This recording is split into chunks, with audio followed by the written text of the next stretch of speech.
The National Broadcasting Company presents The Adventures of Sam Spade, Detective.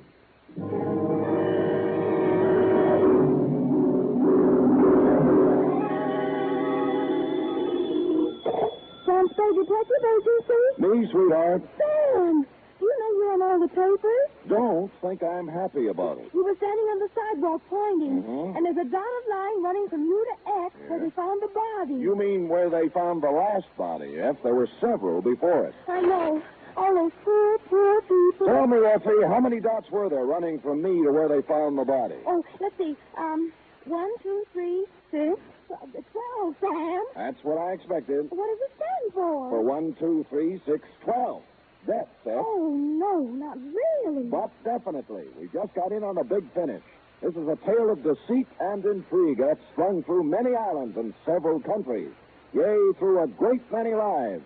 So I am left with no choice but to call it The String of Death Caper.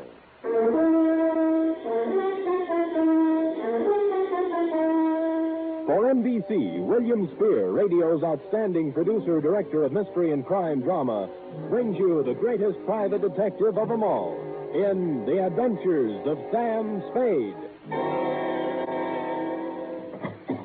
Effie! Sam. Don't shout. How are you, Sam? Oh, I'm all right, I guess. Oh, let me look at you. Yeah. Sam, you need a rest. You've been staying up too many nights. And going around with the wrong people. You don't have to tell me. Well, I have only this to say. If the people I've been going around with lately won't be going around anymore, so don't worry about me. all right, Sam, if you say so. But you look so terrible. Your eyes are bloodshot, Aren't everybody's? and your hands are shaking. True, Effie, and here's why. Take it down. You ready? Well, don't make it too gory, Sam. Effie, I am not going to pull any punches. You'll have to take it as it came, the way I did. Date, fill it in. To Lieutenant I.C. Kelsey, Homicide Detail, San Francisco Police, from Samuel Spade, license number 137596. Subject, The String of Death Caper. Dear Kelsey, it's hard to believe that the events of the past 48 hours all began with the discovery of the oyster, but they did, and they made a marked change in the census figures of several countries. The whole thing was incredible. The most incredible part of it was that I was careless enough to let myself get mixed up in it. The entire seamy saga began 2 days ago when my door opened and a woman walked in. Showgirl, type 7B, tight black skirt, too tight blouse, red alligator shoes, hair overdone in somebody's peroxide oven, you know, that kind of stuff. She chewed gum, of course, and swung a black patent leather handbag. And her charm bracelet was so loaded, I wondered if she could lift her arm. Let's face it, I'm stranded. Really? Where? Where'd you think? Here, right in this town. Well, my sympathies. Won't you sit down? Thanks. You're a gentleman. Not even so. The next time I take a job somewhere, I'm going to carry a ticket back to where I came from and a 6-day supply of K-rations. Well, would you care to tell me about it? I was doing an act at the Gay Paris when the blow fell. Yeah? They had a big floor show trying to boost business, but it didn't boost, it busted. Oh. The place was padlocked. Likewise, the owner's pocketbook. We were out 2 weeks' salary. We? I was the Olga half of the dance team of Ricardo and Olga. And then? Ricardo, the creep, must have been tipped off, because the night we closed, at the end of his first number, he danced off the floor, out through the stage entrance, and was never heard from again. Well, I always say we're better off without those kind of people around anyway. Not when he buffaloes out with all your savings. I hate him already. Well, I sent a wire to my booking agent for help, and his answer came back something like this. Here, they're starving in the street. At least you got a hotel room to do it in. Pardon? What a laugh. Oh, those agents are a shifty lot. They only like you when you're working. Ah, you're telling me. My rent's up at the end of the week, and after that, who knows? Well, now, madam, your story has touched me very deeply. Would it spoil your timing any if I asked you why you came to see me? Hey, you know, you got a style there. It's unique. It's widely copied. Now, don't flash too much of that repartee and make me forget what I came here for. Just unburden yourself, Olga. No more repartee. The name's Kelly. Kelly Green. Oh. Wouldn't be seen on the street as Olga. Pardon, my mistake. Yeah. I came to ask you to find a guy named Captain Eric Nostrin. He's somewheres in San Francisco. An army man? You but got that title in a saloon in Tahiti. He's a beachcomber.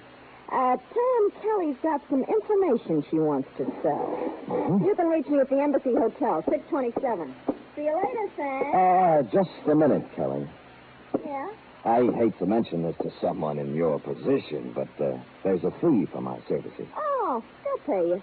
The kind of information I got he wants real bad. Well, ta-ta.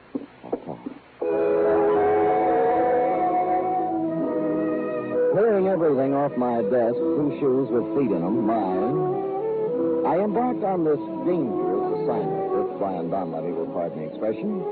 You know, I am not without sources of waterfront information, and in a couple of hours I found myself in a bistro called the Backwash, a place that hangs so precariously on the west bank of a bay that flies come to study it. Hello, Sammy. How are you? Hello, Eddie. What's a good word? Well, Sammy, I know what I hear, but what I hear sometimes ain't the truth, or am I too quick for you? Give me a for instance. Well, the guy you called about is sitting down at the far end of this very same bar. At least he calls himself Captain Eric Master, and this is what I hear from my side of the bar. But whether he is or not what he says he is only something that can be verified by investigation. Or am I too quick for you? I'd have another pint of beer, bartender. Let me buy. Sir, you can buy me drinks all night. But don't make the mistake of trying to get me drunk. Make it 2, will you, Eddie? Hi, Sam. Sam. That means he knows you. You're okay by the house. Well, then you're okay by Captain Master. There you are, 2 beers. What's the rest of it, Sam? Spade. Yeah. Well, I'll tell you something about you, Sam Spade. You didn't come here to drink with me. You came to talk. Now, shall we go over in a booth? That's a good idea. Right. Yeah. Now I'm ready to listen. Do you know Kelly Green? Kelly? The dancer? Yeah. Why, every blasted sailor in the Orient knows Kelly. Let me see now. The last time I remember her, she was dancing on a table in Singapore for some Dutch officer. Yeah, she's in town right now. She said she has some information we'd want to buy. I bet she has. You a friend of hers? Since this morning. Oh, that's long enough for me. Now, what are you? Private detective? I am, and that brings up one other point. She said you would pay me for finding her. Oh, surely. What's your fee? 25. Yours 50. No. Look, I'll take it now. As far as I'm concerned, you've earned it.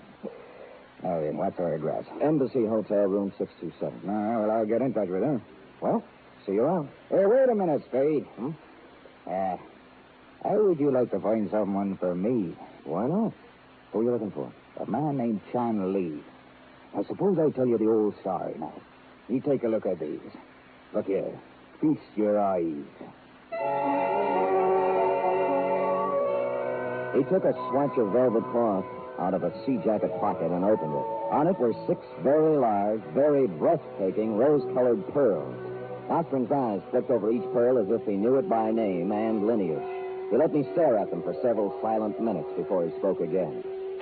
See such timeless beauty captured in 6 perfect spheres? I haven't seen many like those. Yeah, and there aren't many. 12, to be exact. 12 in all the world. Now, what are pearls like that worth? Well, any jeweler in the city would give you $5,000 a pearl for them.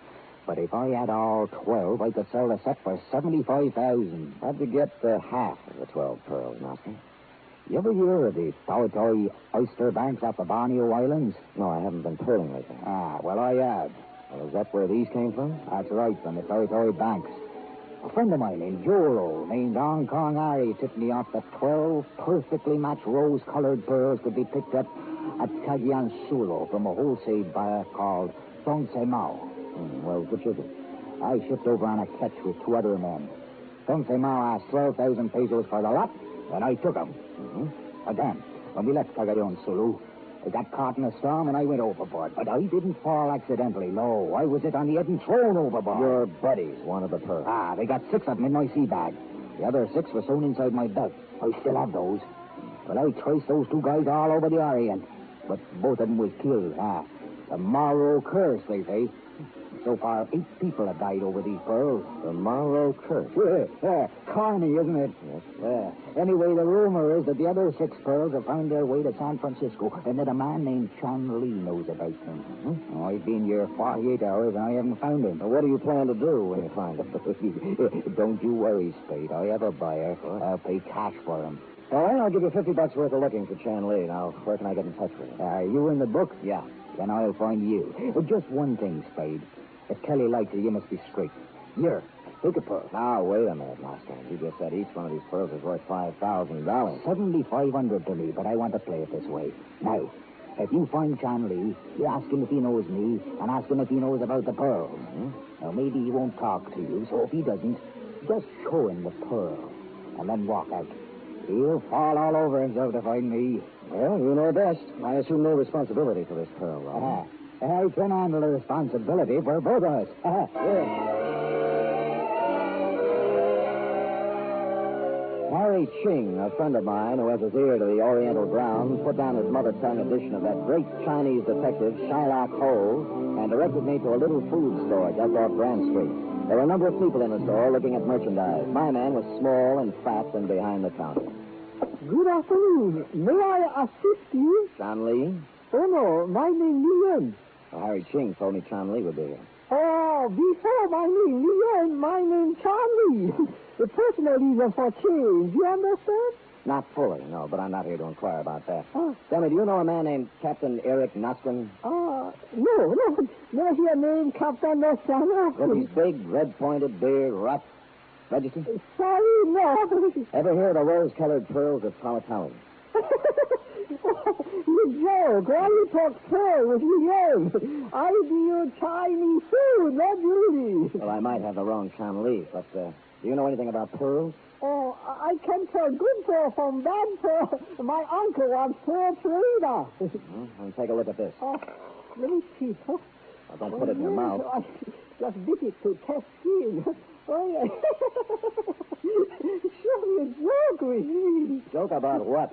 I know where 5 more are, just like that, worth $5,000 apiece. Somebody pull your leg. This pearl, Japanese culture pearl, artificial color, worth maybe $5. Really? Yeah, next time, don't play joke on Chinese. Lee, you in? Oh, yes. Got me bored.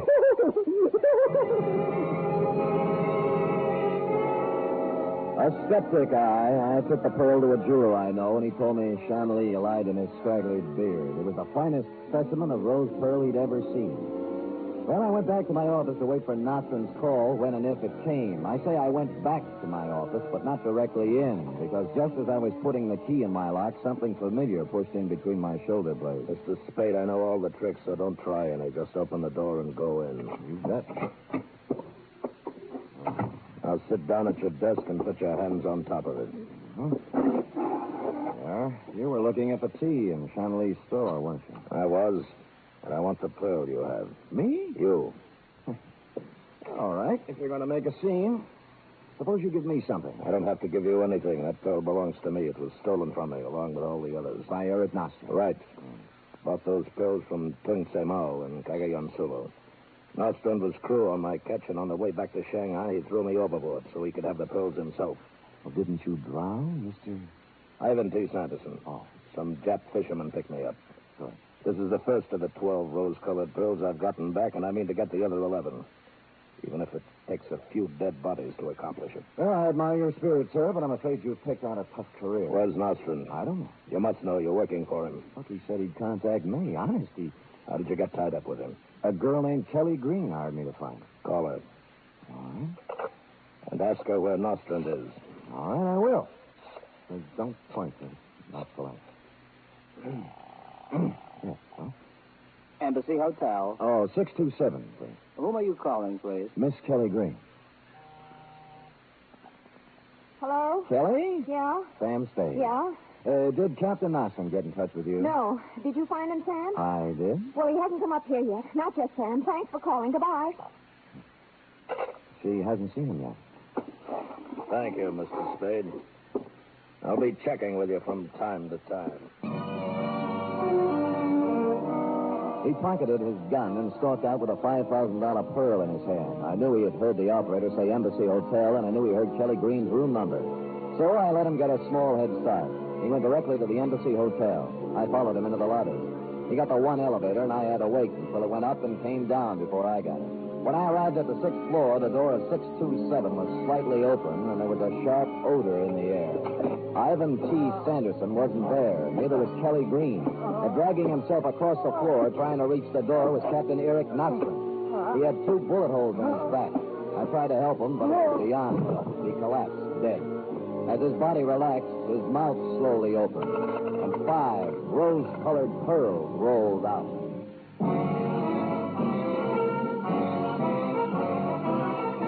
You're listening to the weekly adventure of radio's most famous detective, Sam Spade.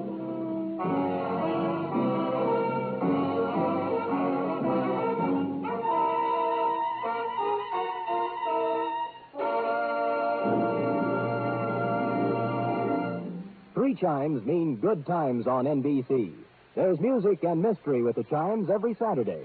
Tomorrow evening for mystery, Herbert Marshall stars as the man called X. In all the strange and far-off corners of the world, wherever there is intrigue, danger, and romance, there you will find the man called X. For music, there's your hit parade with the top tunes in the land as selected by you and brought to you by Snooky Lanson, Eileen Wilson, and the Hit Paraders. Last week, Tennessee Waltz and My Heart Cries for You were the top tunes across the country. Will they topple? Well, you'll have the answer tomorrow on Your Hit Parade.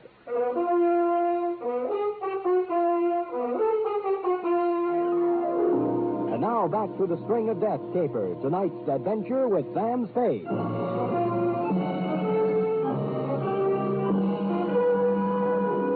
After I found Nostrand's body, I called you, Lieutenant Kelsey, and told you as little as I could. After that, I went out to dinner and then home to bed. This hiatus was necessary in order to let the pot of vicious intrigue bubble a little. Well, the next morning, at considerable expense, we added a new character to our play, which was already an extravaganza. Good morning. Well, good morning. I am not sure, monsieur, whether I am going to kill you or let you live.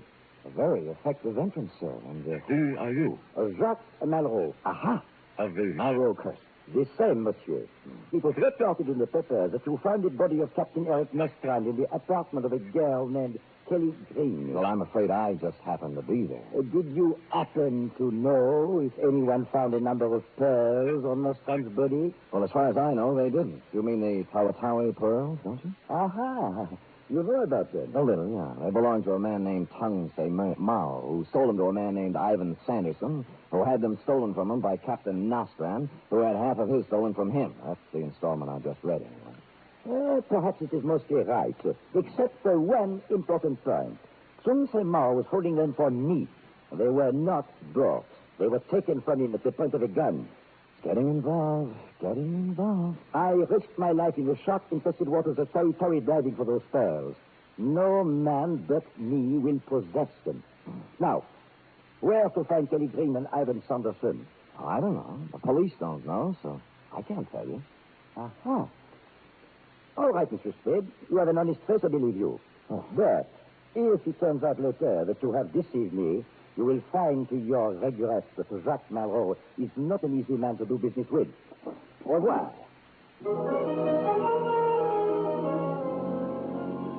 Following his exit, I allowed a pause for dramatic effect, and then dissolved into the next scene. On the front door of Chanley's grocery store, there was a sign, closed for the day, so I went around the block, through an alley, and came up on his living quarters from the back way. I stood at the back door and knew somebody was home listening to some Oriental Artie Shaw. I tried the doorknob, it turned, and I carefully opened the door and stepped in. What you do my house? Well, What like you come in private house? turn that thing off and I'll tell you. All right, get out or I call police. Son, I didn't come here to quibble with you. I came to speak right from the shoulder. What you talk about? The Tawatawi pearl. I don't know, Paul. Get out. You know Nostrand was killed yesterday, don't you? I tell you before, I know no man named Nostrand. All right, where's Sanderson? What man? The tall man with the quick mustache who was in your store yesterday when I was there. So plenty people come my store. I not know them all by name. Come by anybody. Plenty mustache. All right, play it your way for Yeah. now. But if you ever do meet up with Sanderson, just tell him that I have the other 5 pearls. The ones Nostrand was killed for. Just as I closed the door behind me, I saw a pair of red alligator shoes with a pair of nylons draped over them pushed under a chair. I hesitated a minute, thought better, and hurried away. I went back to my office, pulled out a good book, and read for 3 hours. It paid off. Sam, I had to come to you. I'm in an awful jam. I should say you are. And it won't get you any easier when I call the police. I knew where Eck was found in my apartment, but I didn't have anything to do with it. Nuts. I called you from here not 10 minutes before Nostrum was found dead. All right. He was there, but he wanted me to say he wasn't. You want me to tell you something else about yourself? I checked with the Embassy Hotel. Your bill was paid for a month in advance. You weren't stranded. It was a murder setup from beginning to end. But I can't understand your being dumb enough to use your real name. He wasn't supposed to have been killed there. It was supposed to happen someplace else. That's what I thought. Oh, don't do it, Sam. I came here to tell you the truth. I need your help. I can't help you now, Kelly. He made me do it. He made me come to San Francisco, wait for Nostrum, and then find him. Who made you? Sanderson? No. Chan Lee. He killed Nostrum. He shot him. But we heard somebody at the door and went out the fire escape before we could search Nostrum. What do you mean he made you do it? Look at this. That arm isn't pretty, is it? There must be 1,000 holes in it. When did you start this? In Singapore. Chan used to be there, and he supplied me. I had to follow him here because I didn't have enough money to buy it. I see. Well, Kelly, I'm sorry. Maybe the state will take that into consideration. Sam, I want to go into partnership with you. Partnership? Doing what? Selling pearls. You have 5 of them. I have 6 of them. Here. Where'd you get these? From Chan. I heard you there. After you left, he got excited and had to take something to quiet himself down. I grabbed these and beat it while he was still under. What do you say, Sam? Let's sell them and go someplace. Well, it might be arranged. Where's Sanderson? Ivan Sanderson? Yeah. He lives on a boat. It's a yawl, a trader anchored at Pier 32. Ah, don't worry about him, Sam. You can take care of him. I probably can. Did you ever hear of a guy named Jacques Malraux? Malraux? Jacques Malraux? Yeah. Was he in San Francisco? He was in here yesterday looking for you and Sanderson. Sam, the deal's off. I don't want to have anything to do with it. Here, keep the pearls.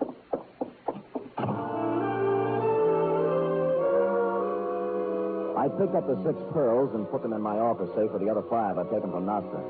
Then I went down to the waterfront looking for Sanderson. Chan Lee, who was still under drugs, there'd be no problem for the police to pick up. Nor would Kelly Green once her drug supply began to give out. The trader was a trim, white yawl tied up at Pier 32 with a Jacob ladder running down to its deck. I climbed down and, looking around, found Sanderson in a cabin sitting behind a table. It wasn't a commonplace thing. You see, he'd just been shot. You can't do anything for me, Sam. There's nothing to do. How did it happen, Sanderson? The Malraux curse. Jacques Malraux. Yes. He made a vow that he was going to kill anyone who touched the pearl. Anyone. Did he get your pearl? Yes. Who has the rest? I do, 11 of them. When tomorrow finds out, I wonder how you're going to feel. Dying. 11.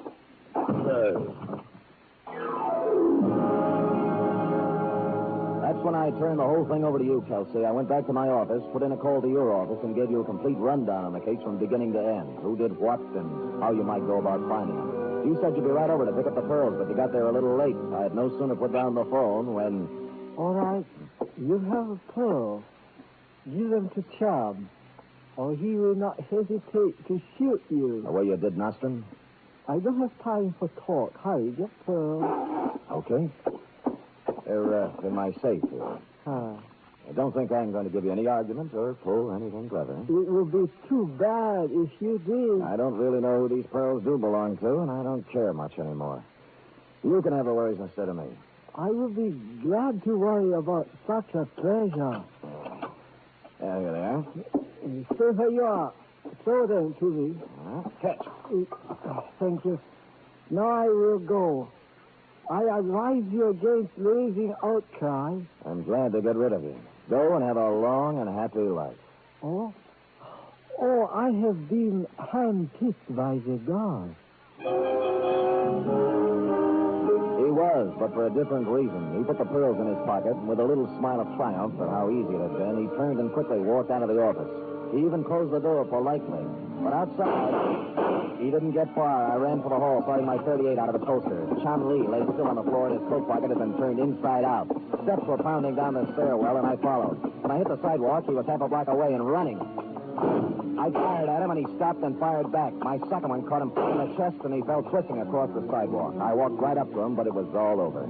Jacques Marot was dead. And one by one, 12 of the most beautiful rose-colored pearls in the world were dropping out of his hand, rolling down the gutter, and plopping into the sewer, where they belong.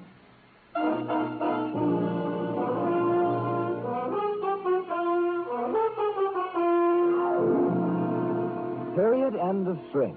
Sam, did they all go down the sewer? Every pearl, Effie. Who knows where they might be now?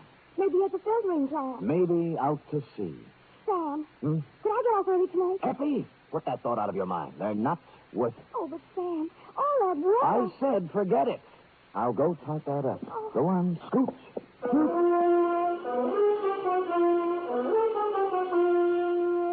Three chimes mean good times on NBC. There's music and fun in the air tomorrow evening, styled to suit your Saturday night of merriment. Dennis Day brings you songs and comedy in his charming, boyish manner, and then Judy Canova gets together with her frolicsome friends for Mountain Melody and Mayhem, followed by Grand Ole Opry with singing MC Red Foley and his gang. It's a Saturday night of fun designed for you.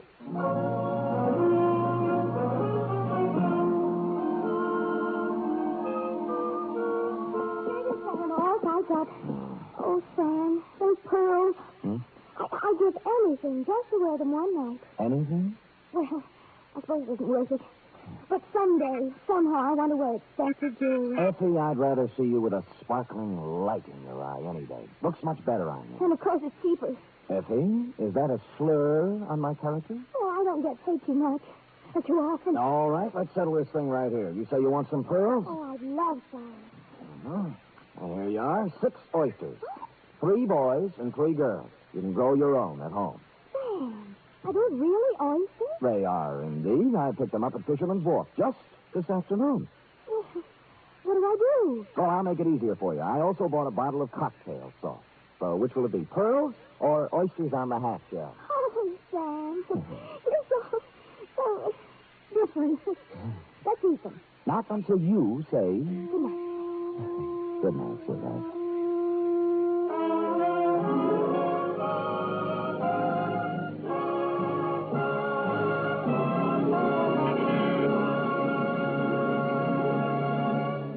The Adventures of Sam Spade are produced, edited, and directed by William Spear. Sam Spade was played by Stephen Dunne. Lurene Tuttle is Effie. Script for tonight's adventure by John Michael Hayes. Musical scoring by Lud Gluskin, conducted by Robert Armbruster.